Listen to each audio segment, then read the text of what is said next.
एका कुटुंबात दोन बहिणी असतात ज्यांच्यात अतिशय प्रेम असते. मोठी बहीण अतिशय सुंदर पण कमी शिकलेली, तर लहान बहीण सौंदर्यात कमी पण प्रचंड बुद्धिमान आणि समजदार असते. पण वेळ ही माणसाला कशी बदलते त्याची ही गोष्ट शेवटपर्यंत नक्की ऐका.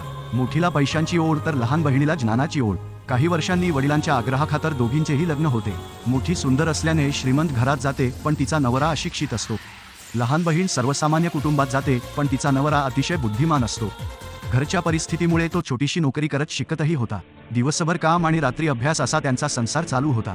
तिकडे मोठी बहीण मात्र राणीसारखी सुखात राहत होती आणि तिच्या मालमत्तेचा तिच्या अंगी अहंकार देखील आला होता. माहेरी आल्यानंतर ती नेहमीच आपल्या छोट्या बहिणीला टोमणे मारत असे आणि आपण किती सुखात आहोत याचे कौतुक करत असे. ताईचा स्वभाव किती बदलला असं वाटून लहान बहिणीला दुःख होत असे, पण ती कधीही काही बोलून दाखवत नव्हती. एकदा जवळच्या एका नातेवाईकांच्या लग्नात दोन्ही बहिणी एकत्र येतात. मोठी बहीण लग्नात काही मौल्यवान गोष्टी भेट करते आणि तिने स्वतःही सोन्याचे बरेच दागिने परिधान केलेले असतात. नातेवाईकांचे तोंड भरून कौतुक तिला मिळत असते. तर तिकडे तू काय आणलं आहेस लग्नात भेट, असे प्रश्न लहान बहिणीला विचारले जात असतात. कारण गळ्यात काळ्या मण्यांतील साधं मंगळसूत्र आणि साधी साडी बघून बायकांना कळतं की हिची खूपच गरिबी दिसते. काही नातेवाईक जाणून बुजून तिच्याकडे दुर्लक्ष करत असतात आणि मोठ्या बहिणीला देखील तिची लाज वाटत असते. ती म्हणते हिचा नवरा तर घर चालवण्याइतकं देखील कमावत नाही, हे काय कुणाला आणणार. बघा, साधी एक चांगली साडी नाही घेऊ शकत का, ही कशी राहते, असे कित्येक टोमणे ती नातेवाईकांमध्ये आपल्या छोट्या बहिणीला मारू लागते. तिकडे लहान बहीण मात्र अपमान गिळून शांत राहते. आपल्या नवऱ्याचे प्रेम आणि ज्ञान हीच तिला स्वतःची संपत्ती वाटत असते. 2 वर्षानंतर लहान बहिणीचा नवरा मोठ्या सरकारी नोकरीला लागतो. आता तो चांगला कमवत तर असतोच, पण त्याबरोबरच त्याच्या मागे पुढे आता सरकारी नोकर आणि गाड्या फिरू लागतात. पैशासोबतच त्याचे नावही झालेले असते.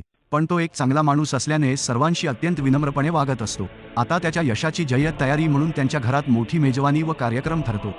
बरेच नामवंत, गुणी आणि सरकारी अधिकारी तेथे आलेले असतात. अर्थातच या कार्यक्रमात मोठी बहीण देखील आलेली असते. आपल्या बहिणीची आणि नवऱ्याची लोकांना ओळख करून द्यावी म्हणून लहान बहीण त्यांना लोकांमध्ये घेऊन जाते आणि त्यांची चर्चा चालू होते. आता मात्र मोठी बहीण आणि नवरा शांतपणे सगळं फक्त ऐकत असतात. कारण काय तर 10 गावातील आणि शहरातील 10 लोक आणि त्यांच्या त्या वेगवेगळ्या भाषा. आता ह्यांना कोठे कळत आहेत त्या, यांना बघून यांना इंग्रजी कळत असावं असे वाटून लोक त्यांना इंग्रजीतच प्रश्न विचारू लागतात. What do you do for living?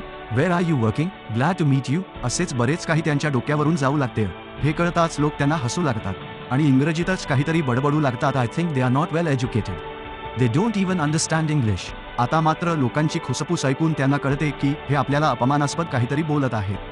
तेवढ्यात धाकटी बहीण त्यांना खडतर उत्तर देऊन म्हणते, हो नाही कळत त्यांना इंग्रजी, पण भाषा महत्त्वाची नाही, तर माझ्यासाठी माझी माणसं जास्त महत्त्वाची आहेत. माणूस फक्त पैशाने आणि शिक्षणाने मोठा होत नाही, तर आपल्या लोकांना कुठल्याही परिस्थितीत इज्जत द्यायची असते. कुणालाही कमी न लेखता सर्वांना सांभाळून पुढे चालणे हाच खरा सुशिक्षितपणा.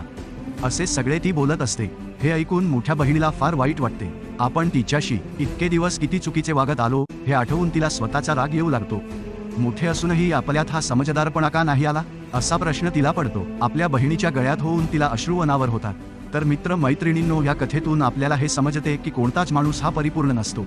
कुणामध्ये काही सद्गुण असतात तर कुणामध्ये काही कमतरता असतात. कदाचित जे तुमच्याकडे आहे ते इतरांकडे नसेल, पण जे तुमच्याकडे नाही ते त्यांच्याकडे नक्की असेल. तर कुणाचेही कोणत्याही कारणाने मूल्यांकन करू नका. पैसा, जात, धर्म, शिक्षण, गरिबी हे सगळे गौण असते.